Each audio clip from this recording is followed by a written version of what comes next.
Matthew, thank you very much for being here, for making your valuable time available to have this conversation and exchange of view and explorations. I say very consciously valuable time because I think for the people that know your work, are probably all agree on the brilliance of that and the diligence and the level of detail in which you manage to research phenomena and historical phenomena, current day phenomena. It's very impressive.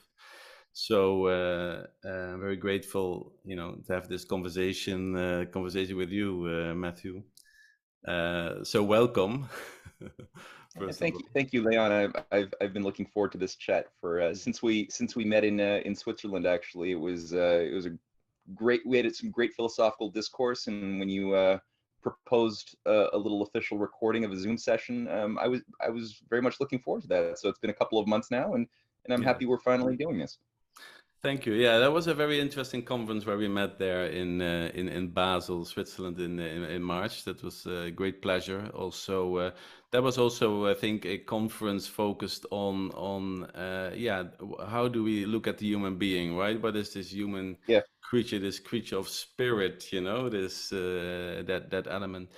And I think that is one element thing where I very much appreciate your work, and also some of the interviews and sessions that I follow. Is I think you do a lot of very sound research on facts and historical happenings and so on, but and to put things in a different perspective, so it very opens up for people that follow that to have different ways of thinking about certain subjects and to explore this thinking, which is very important. But I feel that you also in how you talk and the emphasis you make is you try to focus on promote a certain way of looking at the human being, an image, a paradigm for looking at life and about human life and about the universe, which is very much a pro-life vision, a creature of spirit. And I think that is very much an added value of your work, which adds to the uniqueness, and so I appreciate that. So in that sense, I thought it was very interesting to have this conversation with you. Do you agree? Do you recognize this? Yeah, I try, and I'm happy that you zero in on that emphasis that I try to put in my mind and heart when I try to analyze either world events, current events, or history. Which are two sides of the exact same process. Obviously, I think it's a mistake that people often make due to certain problems in academia that tend to dichotomize or create compartments of current events as something that operates under a different framework than the rules we apply to analyzing our past historic events, which is often treated as something different from the idea of the evolution of science, scientific thought, the application of scientific ideas in the form of new technologies, which is again treated as two different modes of analysis. The growth of technology, the idea of the moral and philosophical world that human beings live in and try to shape.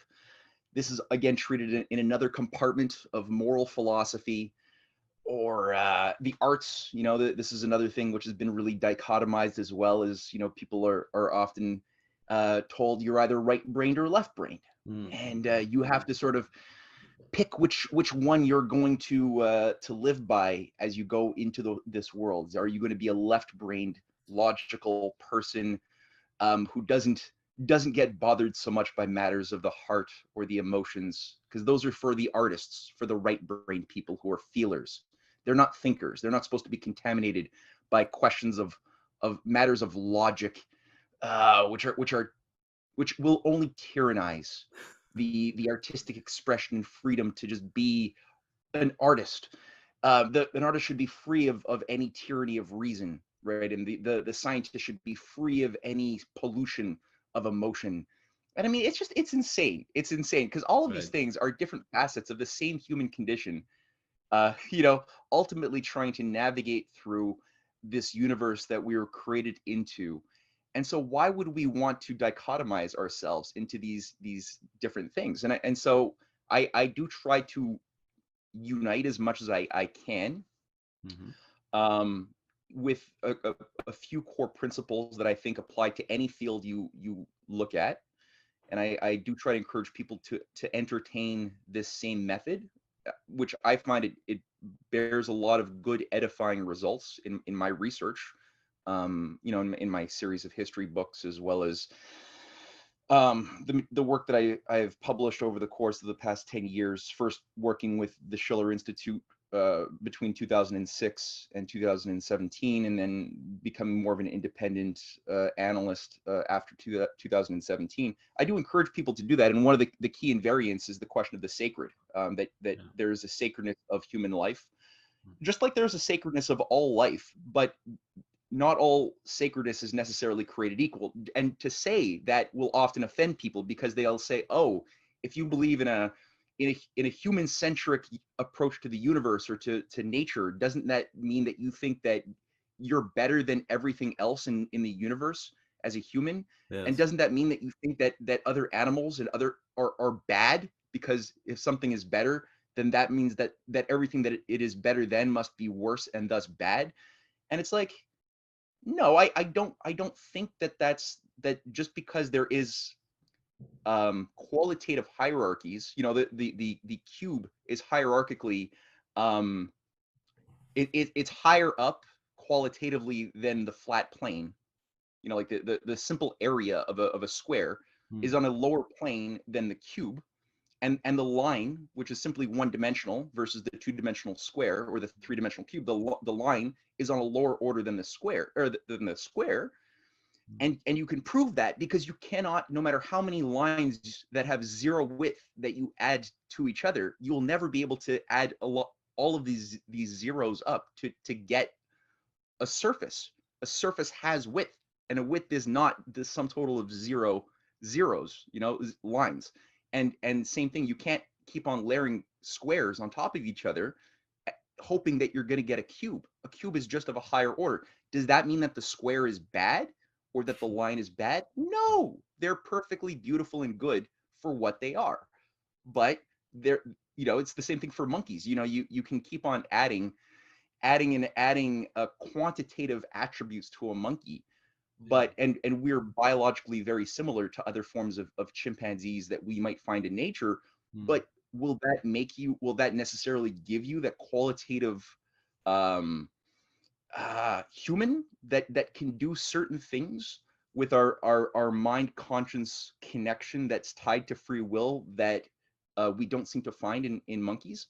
Mm. No, I mean, these are metaphysical questions that I think people, they've been taught to not think about metaphysics in a serious way.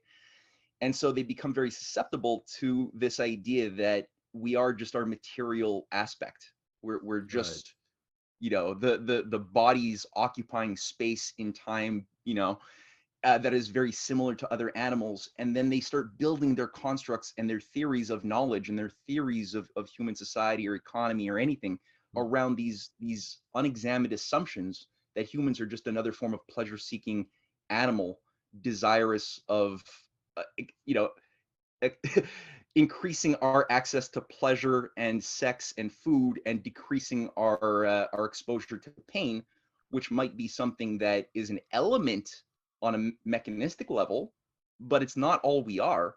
But then they build their whole construct and their theories of human society and how to organize us, and you know, around these false, Yeah. under examined definitions of what they're thinking about. And it doesn't involve the sacred. There's no space for Yes. questions of the sacredness of life within that world. So sorry for my rant, but that's just what I was inspired by when you when Yes. you introduced. No, that sets the tone pretty nicely. So, indeed. So let me just say a little bit for where I'm coming from with the ideas. Mhm. So, also for those who don't know. So my background, I have academic training in anthropology, yes, cultural anthropology, and I was when I remember the time when I started to have to get to university. You know, I was already very much interested in this human being as a spiritual creature. Therefore, it's so obvious that the human being is a spiritual being, and you see this very much this very much expressed and acknowledged in many rich traditions that the world has seen and has right now. And initially, I wanted to make that the object of my study, this human creature. Initially, I went into psychology because I thought, well, that is psychology. But I very quickly ran into the limitations there, where you already had this paradigm of, well, basically, you can only know something about something when you can measure it. Of course, this attempt to be a science, in that sense. And so anything about the human experience that you cannot really measure as such was not easily part of the field of study at that time in psychology. So I switched to anthropology because the task of the anthropologist is to study human life and human experience as it manifests itself, and then clearly the spiritual dimension of human being becomes part of your study, because this is part of the expressions of human life. And in terms of in terms of let's say regional orientation, as very often anthropologists choose, or what kind of region in the world are you focusing on? So I wanted to focus on on Western culture, on Europe. I myself from Europe, right? Originally from the Netherlands, and I had this inspiration that I really wanted to be an anthropologist in my own society. I want to look at my own world and culture from an anthropological perspective. And so I did that. And when you look at this aspect of a spiritual orientation, I like to call it also transcendental, to take it a little bit more out of the spiritual has a lot of associations connected to it. It's quite a universal throughout human cultures. It would seem that humans acknowledged that you are sharing in a wider whole, in a wider totality, that you are sharing in, that is part of living, and that it is very useful and good to have a certain degree of attunement to, right? The degree in which that what you call the sacred that is integrated in human living is a very universal aspect. But then in contemporary Western culture, this is quite absent, I think. Western culture is a little bit of a difficult term, I think. When I should also realize that I, of course, have take very much the way I know it in terms of Europe as a reference. I think there still can be differences between North American continent and Canada, US, and Europe. Probably there's an overarching element which is a Western culture. I don't know too much about that, actually. So, but it's certainly in the West, this has kind of disappeared, right? And so I wanted to at that time in university, I also wanted to make that transcendental way of living, that spiritual way of living. Also, I want to explore that and also make it the object of my study. So I was interested in what I called at that time, mysticism. Mysticism is also a difficult word. I think there's many languages where it would actually be driven more to an esoteric understanding of things, but I would more the mystic in the sense of this realization of the spiritual nature of human living, this direct experience of the sacred. I would say, and at that time, I met this man that for me kind of expressed this state. It was kind of a realized human being in my experience. You could say a mystic, but difficult term. Who I got to know as Frederick at the time, and is now more known under the pseudonym Yogi Nam. I told you we talked a little bit about that. And he was he's also from Europe originally. He also has lived for also a long time outside of Europe, exposed to different traditions, you could say. To certain transformations, I think he attained a certain state of this more transcendental awareness, you could say. and he had he could also see that this was very much, you know, this absence of that in Western cultures actually creating a lot of problems, you know, creating a lot of the difficulties that we're in. And he really feels that should be, you know, in one way or another brought back as a natural element of life, you know, not in normally integrated, not into indeed these dichotomies that you talk about, right? Mhm. You know, we have seen this whole, you know, new age movement in Europe. Okay, you add a little bit of a component in the weekend or work or this that, you know, but it's not like a naturally integrated part of human living. And so he took the task upon himself to have this transcendental orientation, to shape that, to find a vocabulary and a kind of shape, a way of bringing it, and a way of practice that could fit very well this people living in a modern Western society, because he had also seen that the attempt to import traditions from other cultures into our own culture and start practicing that also that doesn't really work that well, because there's so much language and in the, you know, you could say soul connections in this symbolism of the other culture, for which to really to have that function affect it deeply, it basically would have need to been growing up in that culture. So it doesn't really work that well.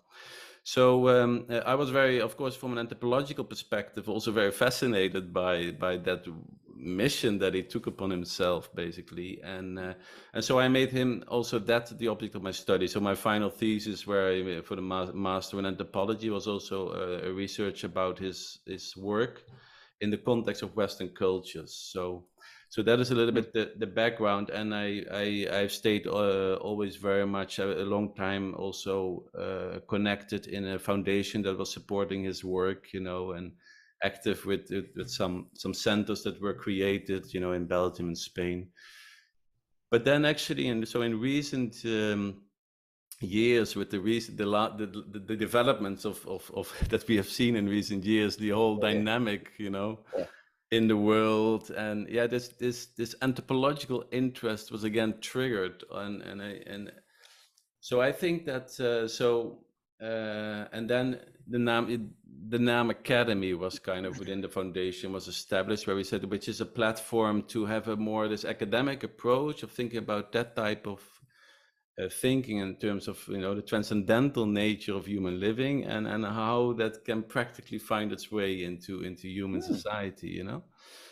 So that Yeah. is what we're doing there, and now and that's the point, is that when I then look at now at the world, and that's this, I think the main, you know, what is the essence of the problems? One of the essence of the problems is this dualistic thinking that we have very strongly in the West, you know, and this, but it's not just dualistic thinking; it's more also kind of more an existential positioning of yourself as a human being in a kind of dualistic way. This, I think you were alluding to that. I call it this atomistic creature, that is the single small little unit that lives in separation from the world around him, and but also that aspect of spirit that you saw. So I'll hand it back to you on this one. Yeah. So Yogi Nam speaks, and he says there's a double illusion of separation. You know, there's one illusion of separation, which is between that. There's a separation between you and the world around you. That is kind of two distinct things, whereas that is a total continuity of each other, and almost the outer world, inner world is kind of a mirror image. It's the same world, you could say. He speaks of I world in that sense. And the other illusion is the distinction between this aspect of you, which is transcendental, which is spiritual, you know, he calls that awareness, and daily living, you know, the practice of daily living, you know. So this is also an integrated whole, you know, spirit, matter, daily living, they fully belong together. So yeah, that how to overcome, and how do you see this dualistic aspect, you know, Yeah. Yeah. in the heritage human thinking, and how to overcome that, you know, because how to transform that element, this is something which is occupying me these days. So Yeah, yeah, me too. And I think that, you know, all every generation has always had and will always continue to have the same sort of fundamental elementary struggle to work through, and that can never, I don't think it could ever be known fully 100% in such a way that it could not be understood even better. But it represents, I think, when I hear you speak, I'm thinking about the fundamental challenge of sense perception. You know, like we're born as material beings. We come into this world. We're granted a spectrum of sensory tools, instruments that we should learn to use like any tool. You know, you can use a tool badly if you don't think about how to use your power drill or your hammer. You know, you can make a lot of mistakes. You can do a lot of damage. You could also become overly reliant upon the tools. You could start thinking that the cause of the tool is somehow in and of itself. You know, Yeah. the senses themselves are useful tools that we're given: the taste, touch, smell, sight, hearing. They're useful tools.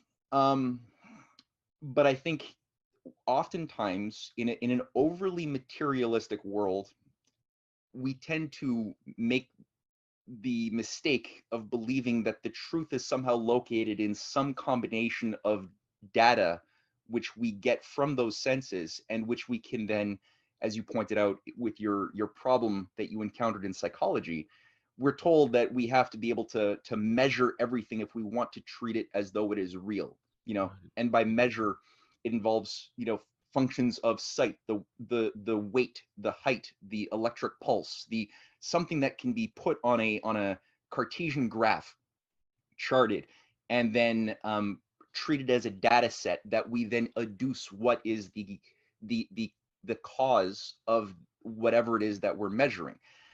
Now the problem is, you know, if a materialist might say, well, thus joy is simply the chemical excretion of the brain that might have certain synaptic effects at this part of the brain, and let's say you know, a hallucinogenic drug can be found that could induce the brain to have that sort of set of chemical excretions and electric impulses at that right spot. Maybe joy is simply the effect of a drug. Maybe because the drug is acting on the physical part of the brain, doing that thing that happens with joy. And so they could say, well, maybe if we could just give everybody drugs every day, they will just be a happy people. And doesn't matter what happens to them in the world that they're living in. Doesn't matter the quality of injustice, of ugliness that they're put into. They'll be happy. They might say that. Now that would be a mistake, because they're this person, this hypothetical person who I'm sure doesn't exist in the world. Possible. I mean, this hypothetical person, yeah, they would be ignoring the fact that no, maybe joy actually came from that physical expression within the brain that you were measuring might have come from something completely immaterial and metaphysical that might have touched on something like a love of charity, a love of goodness, a discovery process, a self and outer discovery. Yeah. The joy of loving your fellow human beings and telling a joke, and just having that. These are very immaterial spiritual experiences, which can't be properly charted. So I mean, the senses perceive things from the standpoint of opposites. You know, like there's an up, there's a down. I could see it. You know, I could see a dark, I could see a light. You know, maybe taste is a little bit more difficult. Like, what's the opposite of salty? You know, that's a bit more difficult to find the opposites. Sweet, maybe, I don't even know, but they kind of work together. Yeah. But I think I personally was very influenced by the works of Plato and of Saint Augustine. Yeah. And I really liked how both of those two philosophers treated the question of dualism of the senses in a very interesting way. Augustine was formerly a Manichaean, right? He had come from the Manichaean world, or the Manichaean sect, that presumed an equal power to darkness and evil as there was to goodness and light. And that was a presumption of the Manichaeans. Now, he had to go through a series of discoveries in his own life to realize that, well, actually, if you really think about it, darkness seems to only be something which tends to occur with the absence of light. It's not something like you could take a candle and bring it into a dark room and find that that candle which emits light can eliminate the darkness, but you can't take any amount of similar darkness into a room full of candles and find that that darkness has any power to eliminate the light of the candles. So in the same sense, the thing we see as darkness is really us, like on the earth, you've got the side of the earth which has a shadow cast because it isn't facing the sun. It is the absence of. And so in the same sense, you could say, well, animals don't seem to do evil. Animals do things that we might, like, I don't put a lion into jail for having killed a baby antelope. I don't do that. That's absurd. Why would anybody do that? But if you see a human being that kills another baby human, all of a sudden, well, it's very understandable why that person should face some legal repercussions, at least, for doing that. Well, then you're like, well, why? Why are we using these two? Isn't that a double standard? If we're just animals, if we're just these Darwinian creatures that emerged gradualistically from other forms of monkeys, and there's no qualitative difference, why are we not putting lions in jail? And it's maybe because the animals don't have access to a moral conscience, a sense of imagining right and wrong, a sense of being able to expand your sense of being to the other and to organize yourself in such, like, if the lion stopped eating lambs, they would starve to death very quickly, or not lambs, but antelope or whatever their natural prey is. Human beings, we don't necessarily need to do certain things the same way that monkeys do them. We can create forms of technology, new forms of discoveries that involve us living a better life, using less effort individually to create more abundance. That also involves um, tapping into our basic spiritual place of, as you pointed out, awareness and daily living. Like we can unite these things so that we live practically in such a way that an element of our deeper universal being is moves through all of our daily actions. We could love others in a way which is maybe going to be different amplitudes, but we could always care about others. We could always think about the consequence of our actions onto others. We could always put ourselves into other people's shoes and feel what they feel on a daily experience. And I think as soon as you do that, no amount of sensory empiricist data can account for how that happens. It's intelligible, but the idea of evil is something which is specifically caused by human beings, not by any other form of animal. Evil it's not built into the universe as such. Evil is something which one has to redefine as not being an equal to the good, but rather it's something that happens when we abide or we feed something within ourselves which is in defiance of our own goodness, of our own natural being, that hurts ourselves, as Plato proved in his dialogues, that every time somebody does something which is in defiance to natural law, and like nobody wakes up saying, I'm going to do evil today, but there's a misjudgment of certain thoughts that you mislabeled good, that are actually not good, that you adopted and internalized, which then feeds your passions and identity, that shapes your choices that you make, which is in defiance of your true essence as a being of goodness and of light and of divinity, that hurts you on some level, even though you're not necessarily consciously aware of it all the time. Some people might be. And from that standpoint, Augustine or Plato would say, well, evil would simply be the absence of the good. It's not a counterbalance of the good. Right. So it's a rich philosophical line of thinking, but it's not one which is very well entertained today, which is, I think today we're much more captured by a Manichaean structure that has different flavors to it.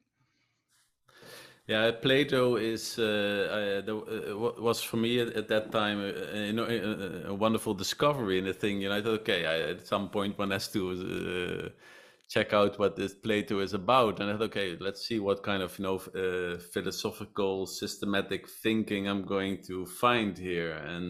And the first I started reading, I think the Symposium was the first one that I picked up, and I was just amazed by the inspiration, no, and the beauty, and how in a very subtle way, basically how he presents this, he's already able to touch upon the, let's say, the spiritual aspects of what you are as a human being. So it's very it's also no wonder that manages to survive so long. I think such work survives so long and continue to have meaning and value. It means it touches upon something more eternal about us, right? That is already says demonstrates that. Just I think you were alluding a few times, and I think it's an important aspect to kind of also for people as in the terms of self-awareness of our environment of today. Because one thing I guess what you learn in anthropology is that you take for granted your own world, basically cultural world, social world, as if it's just universal and that's just the way it is. And then I was always one anthropologist that I used very much for my research was a French anthropologist, Louis Dumont. And he said the task of the anthropologist is to look at ourselves in perspective, to kind of I bring up just because he also defined ideology. He studied human culture on the level of ideologies, and ideology these days is a bit of a negative term or something. You can say it is It's ideological. a loaded word. But he defined it simply: ideology is a configuration of ideas and dominating ideas and values in a certain cultural space. Let's say that is what an ideology is, and a configuration of ideas and values, and that is just an objective, more neutral way of bringing it. But I think that what you're alluding to is this material aspect. This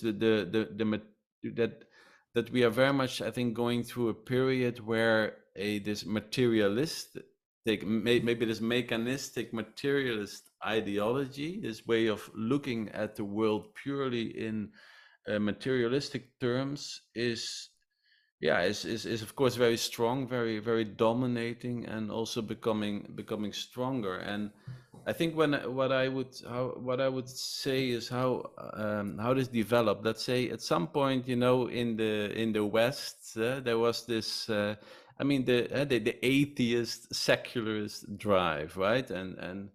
And there was this aspect of this idea that the God and Nietzsche like saying the God died. It's a bit, it became something that apparently could kind of die or could kind of be discarded.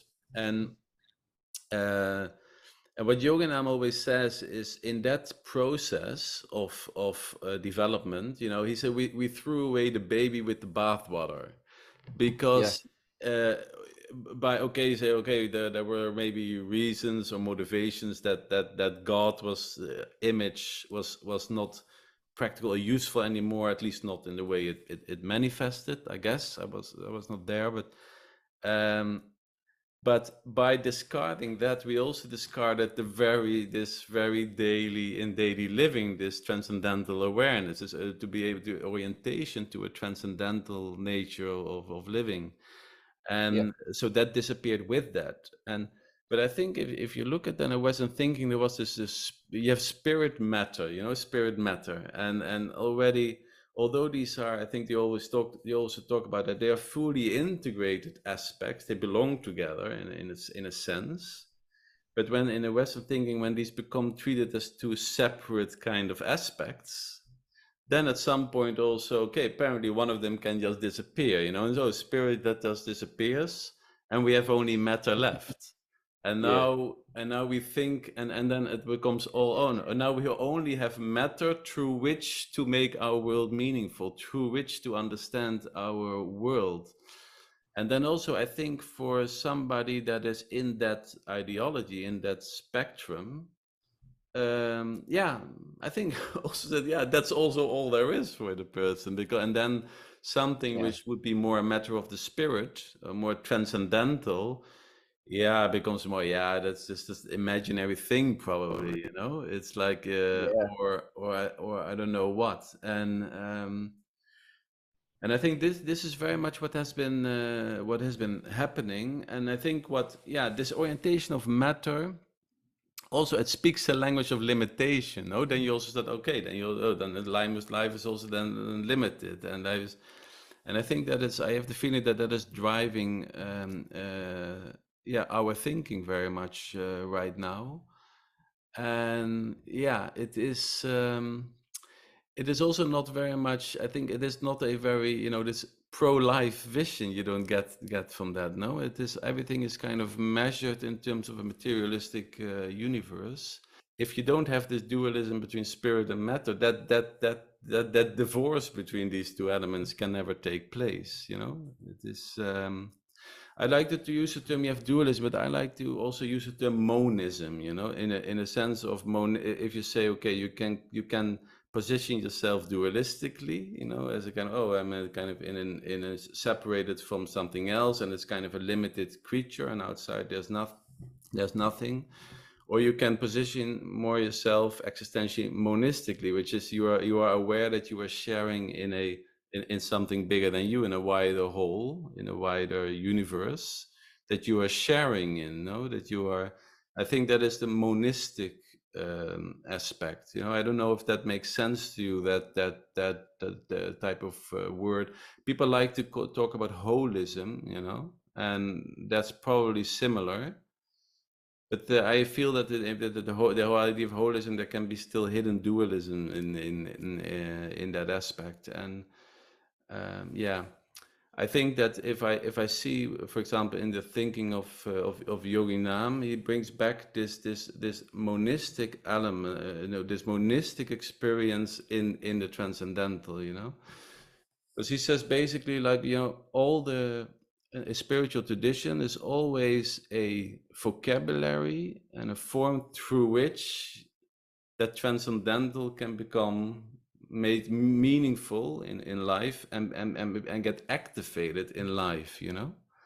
And um, and this is what spiritual traditions do. And but then I think when you have a rich religious environment with religious symbolism, which is very much alive, then you easily have the tools there to awaken, you know, that your transcendental experience of living, you know, this transcendence. But how can you do that when you are in a materialistic universe, a kind of secular materialistic universe? So you need to, you know, that is I think a little bit the problem where we are in right now. Yeah, we're kind of locked in that materialistic. And I think the point is that we have to appreciate that when somebody is in that, you know, we can criticize all of the people who are in that type of thinking or in that look at the world like that. But I think when you're in that, and indeed have said, okay, the spirit, you know, that is kind of a marginal aspect of life, is not really really that relevant, because anyway it's kind of vague, or it's kind of otherworldly or whatever. That yeah, for such a person there is also then this only this materialist way of making your world meaningful and understanding your world would feel very natural. But what I see is that it leads to a very, certainly there's a lot of, it leads to very internal contradictions, because the fact remains you are ignoring a large part of, you know, of human experience. So it's kind of a state of ignorance in that sense, let's say, certainly in a spiritual sense. And I think what is also it, and then the way that you look at the human being, you get a different view of the human being. I think I like that. What I saw, I think you are emphasizing that often, like the human being as a productive element. No, so that funny thing about this materialistic view is also, so we have this, then also this consumer society that has been having in the past decades. And so that had grown a view of the human being, that the human being is just a consuming entity, And Yeah. then you can also, if you say, oh, it's a consuming entity. Now I look at this world of matter. There is a limitation in there, and so Mhm. yeah, an extra person coming there as a consuming entity, yeah, it creates into, it leads to problems. You know, all these because the human being is a consuming the energy, and Yeah. whereas the idea that you can the idea that the human being is actually a productive unit, you know, Yeah. that life goes through the human being into living, right? That we are kind of a Yeah. bearer of life. You know, there's this qualification that we are kind of almost naturally going against life. No, life goes through us. You know, we are the product of life. Do you want to say something about that aspect? That Yeah, yeah, yeah. Well, I think this partially the way I heard you formulating the idea, it reminded me a little bit of one of the ways that pseudo modern neo-Manichaeism has been expressing itself through this idea that there is this that what is primary between existence and non-existence, and there is this is one of the problems of this type of naive dualism, is that non-existence is given the label of essentially something that is equivalent to existence. You're assuming the existence of non-existence, of the so-called vacuum. yeah, Now, of course, you can imagine all sorts of things. You know, the human mind, as you pointed out, we are the species that creates ideas, and we generate logical frameworks with root seeds that are ideas, hypotheses about the nature of God, ourselves, right? Anything that then can create corollary branches and thoughts that are implicit in your seed, in your axioms, in your postulates, your core assumptions. So yeah, we're the species of ideas. Other animals don't, you know, you don't hear beavers having debates about the nature of beaver nature, or you know, or how what's a better approach to building a dam, which might maximize the amount of like water flow while at the same time providing the benefit for the beaver habitat. Like those debates don't happen. They're wired to do what they do as beavers. It's built into their nature. They build dams, but they don't build them any way better than they did 5,000 years ago. The qualitative nature is not there, and so the access to those higher ideas is not there so much. Human beings, we can envision things like um, things that don't exist. You know, we can make false hypotheses, and so the idea of the existence of non-existence mm, is part of that, where we consume. There's this naive idea that we're to be a good citizen of the modern society, we were told that we have to be good consumers. That then we're told is what then creates innovation, justifies the gears of industry, of production, all that by just going to the shopping malls and being good consumers. And yeah, you get this idea that we're just vacuums, constantly sucking in from the external world.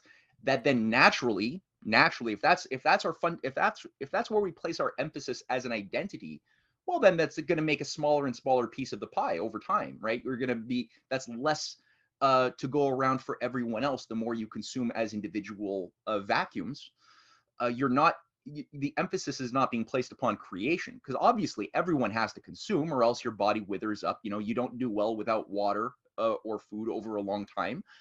So consuming is a part of being in the material world, but at the same time it has to be justified and even um, met with a power of creation which supersedes, which overcomes those limits to our existence, which the physical limits of food production, farmland, whatever technologies we're reliant upon at a certain given moment is going to have certain boundary conditions about what can be produced, how many people can be sustained, at what quality of life expectancy could those people be sustained. That's always going to, there will always be relative boundary conditions based upon the discoveries we have not yet made, and whatever material a relationship we have with the periodic table of elements that might use, you know, one given moment iron, which at an earlier stage in society was not a useful thing. You know, we just yeah, didn't discover how to work with iron, so it was just a rock. It wasn't useful. Just like at a certain point, oil was not a useful thing. It was yeah, just black stuff under your ground that if you were a farmer, it would anger you because that would destroy your means of producing food in an oil-rich part of a field. Now, after certain sets of discoveries, which again are immaterial, like where does a discovery exist? You know, I know Yeah. where my cup exists. I can Exactly. chart it on a graph. I can weigh it, but I can't weigh a discovery. But it has material effects, and part of that, when you discover the nature that, oh, this black goopy stuff can actually provide a lot of dense energy that when burned can do a lot of work for society. Well, that all of a sudden creates a value where there was no value, or negative value, in this black stuff, this oil. Does that mean you should always be dependent on it forever? No, you should never do that. You know, you're always obliged to use each platform as the basis to leap into a new set of qualitative discoveries, which will take time, but that's sort of a momentum that comes with, as responsibility, a new power, because a new power to sustain more people at a higher quality of life, which is what you get when you go from, like, let's say, a copper society to an iron society. You have all of a sudden a greater power of destruction. You could do more damage with iron weapons than you could with copper weapons. Yeah. Same thing, you could do more damage with iron with weapons that are being powered by petroleum products. But at the same time, you could do a lot of good. You could build a lot of things that solve problems in a more powerful way than you could when you were ignorant of petroleum, or, you know, name any discovery. But so there's always this moral responsibility that comes with the technological leap that one has made. And if they're not moving together, well, then you run into problems. And I again, back to the Manichaean question. I mean, we can look at the way current society scientifically presumes the fabric of the universe is made up of what? We're told it is what? Dark matter, dark energy, black holes that somehow we presume are in the center of every galaxy. And outside of each galaxy, you have this invisible dark matter. Um, all of these things are, by their nature, beyond investigation. They're entities that we have constructed in order to justify a mathematical model that we're comfortable with, rather than question some of the underlying assumptions that might be wrong embedded within the standard model cosmology or atomic physics, which doesn't account for certain things, like how is it that galaxies can maintain their integrity in a certain, you know, coherent spiral fashion, when the math that we're using presumes that the velocity and mass of them should cause them to normally just all distribute the stars and blow away from the center. But somehow there's an integrity. So we say, oh, well, it's a mixture of a certain type of force emergent from a black hole of sucking into this vacuum of nothing in the center of all galaxies, of this absence sucking into nothingness, basically. And then this other countervailing power of dark matter and dark energy around the galaxies, that somehow we just say it the forces are just right, that it can account for how the galaxies are what they are. And I don't have to change my math. I don't have to change my assumptions. I could just hold on to those comfortable safety blankets I've been taught to believe are true, rather than being creative and doing what Socrates and Plato and every fruitful thinker I can know throughout history, which is question my core assumptions, right? Self-examine.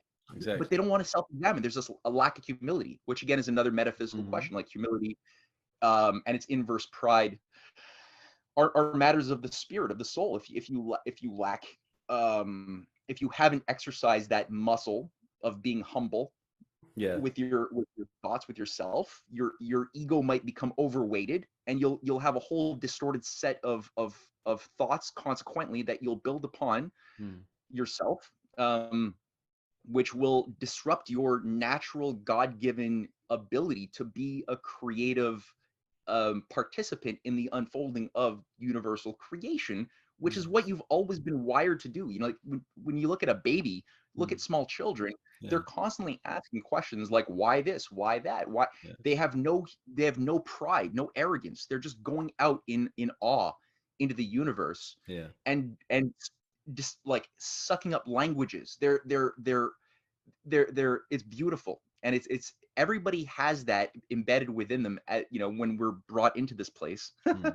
And unfortunately, when you have false I think habits that are brought in, that are institutionalized into the world, that those beautiful little babies mature into as they become adults, that where those qualities should be enhanced, the way you see with Plato, into adulthood, where you don't lose your childlike uh humility and awe. You should be able to capture that, but have it coexist with a mature sense of identity, like Christ had said, be as wise as serpents and soft as doves. That's a powerful philosophical statement. He's saying you should know the nature of good and evil. You should know how to navigate the real world, where there are very bad agendas which wield power, which will disrupt the good. That's a fact. You don't want to just believe everybody. Don't just be a naive believer, but you want to also assume the best, that there is this goodness that's ultimately inside of people too, which is the basis of redemption. That's the whole reason why redemption even exists, or why forgiveness carries weight, is because everybody, you have to have faith that ultimately they want deep down inside to be their natural self, to be their goodness. And, and it works best if you can have a space to forgive, to give them that space to forgive themselves, even if they don't do it, that it always works best that way. Yeah. So anyway, yeah. Yeah, one beautiful stuff there. Yeah, I think what you touch upon is this the knowing. I think there's this current day. There's so much focus on about knowing. And something has to be immediately like true. The truth. And we forget, I think you allude to that, we forget very often that we are still many ways in which we understand our universe are hypotheses, with which we try to make sense of the thing. But it's already, and then they put in models. And if we can't measure it, we put it in a model, and then the model is and it's treated as if it has been measured, and now we know it again. And I think this imagination, I think Yoginam also says that, this, that we beings are, we think we are rational creatures, but actually we are beings of imagination, And when you tap also more into the transcendental aspect of living, then indeed, like it becomes a creative imagination, you can become a creative force in life. And I think, and that aspect about the knowing, if you go, what is the ultimate, you say, and the beautiful, there's humility and the humbleness, you go to there's something that is just there's ultimate, that is this what traditions always speak about. There's you cannot get around it. Yoganam calls that a red thread. There's just a red thread throughout humanity, and that is the idea that there's this ultimate that we are just part of and exist in, and are being sustained by. Yeah, and it has always found itself in new kind of language to make that meaningful in living, to make that active. But the point is about that is that it is in itself a kind of unknowable, it's unknowable in an ordinary knowing sense. And I think in this materialist ideology thinking, it is a kind of a problem that it is unknowable, because what can we then then we can basically then just forget about it. If it's unknowable, then just forget about it, because but it's unknowable, but it is active part of living. It is, Yoganam says it's interactive, it is part of your living, and it's not a problem that you cannot know it, let's say. And how to bring back that kind of sense of what is unknowable, and yet it is, part of living. And I think it is that when you aren't this ideology where you just leave all that out, you really went into a lot of problems, and a lot of, you also invoke a lot of internal contradictions, I think that's also the struggle of the current struggle of the materialist ideology, let's say.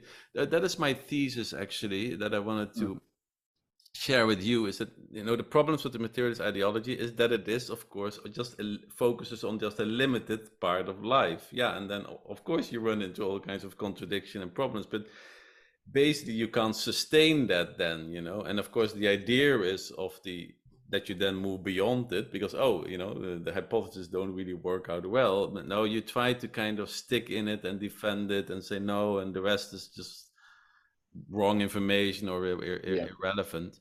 But I have the feeling that if you look at Western the heritage of Western thinking and science, the way it was all developed, I have the feeling that our own science and philosophical thinking and probably also, you know, spiritual awareness, we are already aware that the universe is just more than that, you know, that there is Yeah. you know, that it is that we are not living in a dualistic universe where we are atomistic creatures. We already know that we are kind of monistic creatures that are fully integrated in a whole, you know. And Mm. there's a lot of that people say, you know, everything is interconnected, but I sometimes want to say, yeah, but interconnected, yeah, but it is not separated in the first place, you know. This is still interconnected. No, it's there's no separation in the first place. So I have the feeling that actually our thinking has already matured much more into something wider, and yet Mm-hmm. still in the way people in the daily lives of people or the way we organize our life or society and so we are still in this paradigm of kind of a materialistic atomistic dualistic world. And I Yeah. feel that that is kind of if there is a certain cultural crisis or something in the West, which I feel that there is, I have the feeling it is that, you know, because we always like to say nowadays, you hear people say, follow the science, right? Follow the science. Yeah, let's follow the science. But then we have to step beyond something else because we're already aware that we are, you know, more than that. And that we are Mm. this transcendental creatures. And I think that a lot of people now are just also intuitively just aware of that. They know that. And many people, I hear more and more people also just talk about that. Also, analysts, researchers, like starting to kind of refer. Yeah, there is this. Where's this? There's the spiritual dimension of living, you know, which needs to have its place. There is this transcendence, and so. So Mm. I Mm-hmm. feel that that awareness is very much there. But then the thing is, yeah, how, you know, how can you find sometimes I see people struggling with what kind of language to find for that. Yeah, so like, you know, yeah, it's love, it's all love, you know, sometimes it's all love, or it's still kind of how to make that very concrete. And I think what I saw in the Netherlands, you know, you have this in this development, you have this idea, okay, so freedom of religion, right? So this, yeah, everybody can just believe whatever they want to believe. It's great, it's good. But in a way, it also has a by effect of marginalizing it in itself, because you say, okay, that's just a private affair that people, you know. But when we start organizing our society and our life, yeah, that we just ignore that aspect because that's just private. That you think. Mm. I have the feeling also, I don't know how you see that, that there's one kind of, which is very Western, I think, when you, in terms of the transcendental, that we tend to very much translate this into something you believe in. I think this is a little bit you know, connected to maybe Western Christianity. Like, oh, you believe in that, you know, but it's not necessarily like that, you know. Mm. It's not something you know, that also kind of marginalizes it. Yeah, we have this measurable material universe and it's all that, yeah, and that otherness, that kind of beyond, yeah, that's just something you believe in, and I choose not to believe in, or I choose to believe something else. So do you recognize that aspect? How do you see that? Because it is Yeah. like if you go Well, to Chinese thinking, you know, like Confucianism or something, where you have the idea of heaven and harmony, which is of course a very different concept of heaven. mm. It, it's much, or the Tao, for example. Yeah, the Tao that can be that you speak of is not the real Tao. So you don't get this. Oh, you believe in? No, it is just something that is there. You know. So it's how do you see this aspect of belief? Does that Mm-hmm. make Yeah. sense? Yeah. Yeah. Well, you know, I the question of belief, faith, and reason are two things that are they're highly connected. and obviously you can't treat one without the other, I don't think. And if you want to be responsible with the terms used, but obviously, like, how does somebody make a discovery of something that they've never discovered before?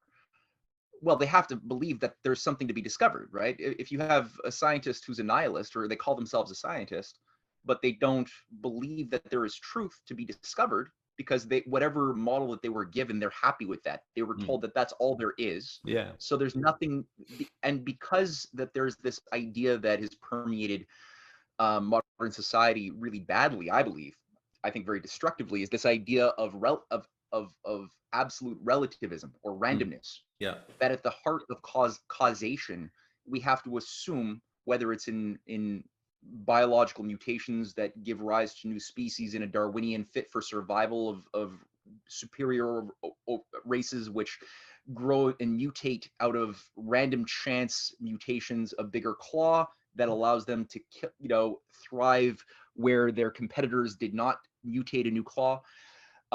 It's random. Or whether it's in the very heart of atomic physics that we've been given. We've been given a model that presumes that there is, within every atom, there's a randomized function causing the behavior of electrons and neutrons and protons outside of those things randomly bouncing about, that is intrinsically unknowable by their essence. Yeah. That's the problem. I'm not saying that statistical probability theory is not useful. It is useful. These mathematical probability models, it's useful, but you can't treat it as something other than what it is, as far as, or raise it to a higher value than what it deserves and what role it should responsibly be played within a process. Like any sense, all senses are useful, but you don't want to elevate them to become something that they are not. They can't give you the key to causation. That requires that something more than the sum total of our senses be activated to make that type of leap into a discovery, a eureka. So the same thing for, I think the everyone has implicit or explicit a metaphysics, I believe. I don't think anybody can exist and wake up in the morning and live out their day without some metaphysics, even if they are a radical positivist and deny intellectually the existence of metaphysics. They still can't live their life avoiding questions of, like, why, or just doing things that require implicitly the existence of a metaphysical reality, right? The very question why implies that. The very language we use that implies isness, this is emerges from the concept philosophically of being, which is an immutable, like a state of reality that is immutable and beyond the realm of the permeating, changing world of matter, of the becoming, where things are bounded in space and time. The realm of being is the world of Platonic ideas, of this is implicit, intrinsically metaphysical. So for even metaphysicians to live their life without participating in metaphysical assumptions is impossible. You would be a vegetable. You couldn't get out of bed. You couldn't assume that there is such a thing as bed outside of you. Right?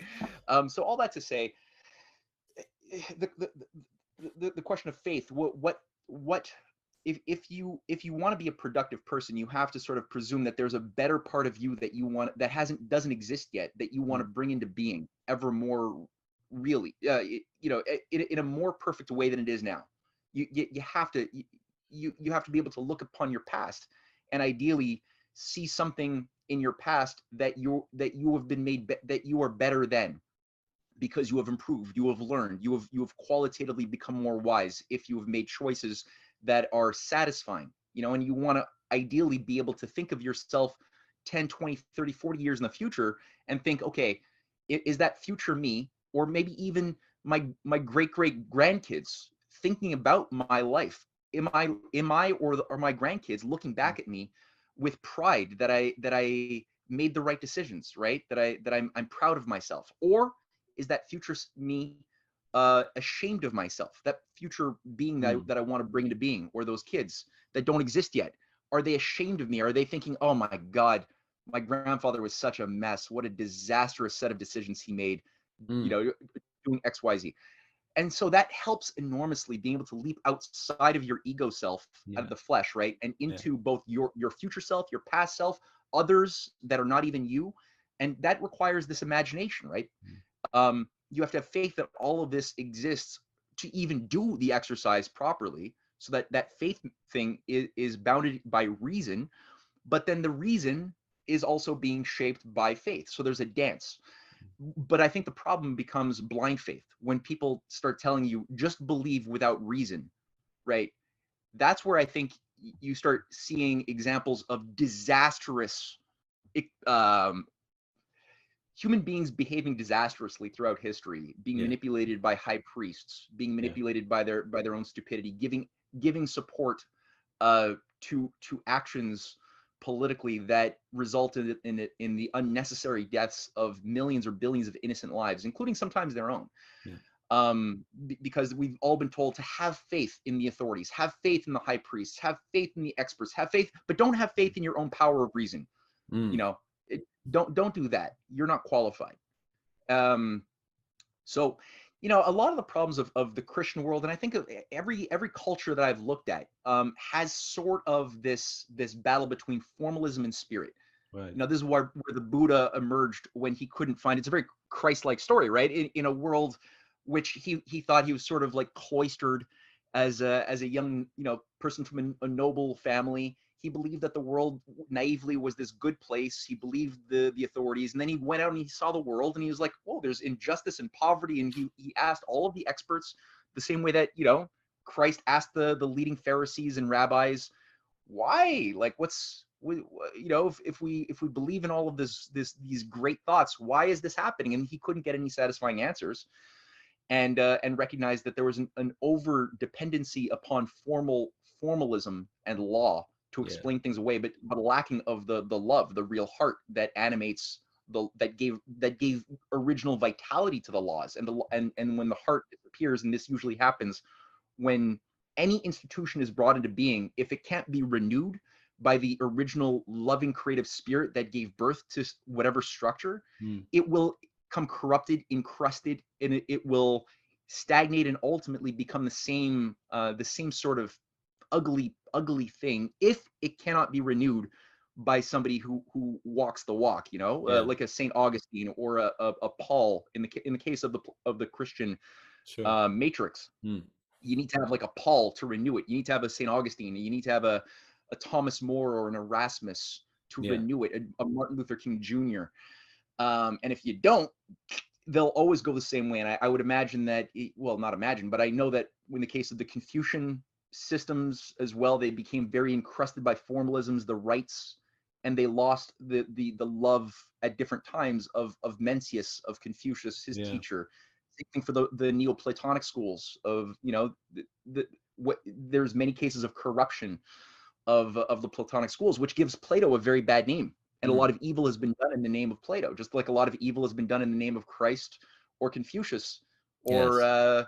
any, name name anybody who did something and created something great.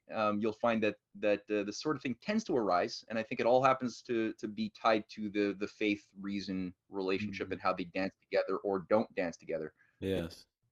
It seems like there's these cycles, that it becomes there's more light, it's more enlightened, and it becomes more limited again. And when it becomes more limited again, it opens up again because too more enlightened again. Because the more limited becomes, the more people, I think, realize from within, no, there's something more than this. There's something more than meets this Mm-hmm. eye, right? Mm-hmm. So yeah.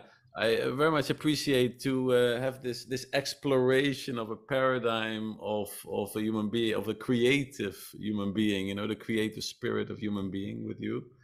And I think it is for this one time to move forward. And I appreciate it very much, Matthew. And Amen, brother. I appreciate this too. This is a very edifying conversation and a nice way to start my day. I yeah, really appreciate it. I that's. look forward to our next conversation. It's a very nice. I think there's a lot to unpack there. There's a lot of potential further to unpack. Yeah. So I really appreciate it, and have a nice day. And Yes, have a we'll nice meet day. again All right. in one of the Rising Tide Foundation sessions.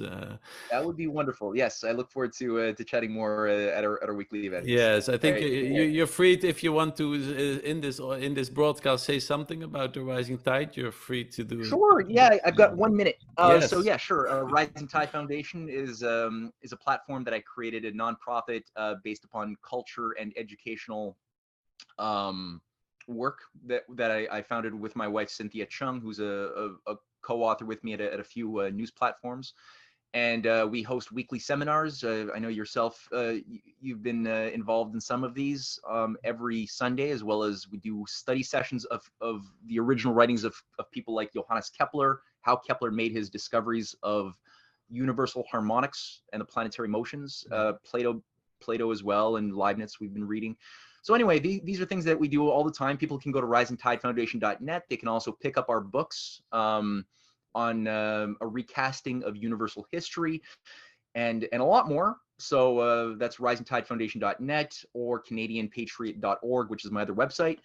Yeah. But yeah, I gotta jump into another interview. Leon, it is such a pleasure. Thank you so much. Thank you so much, Matthew.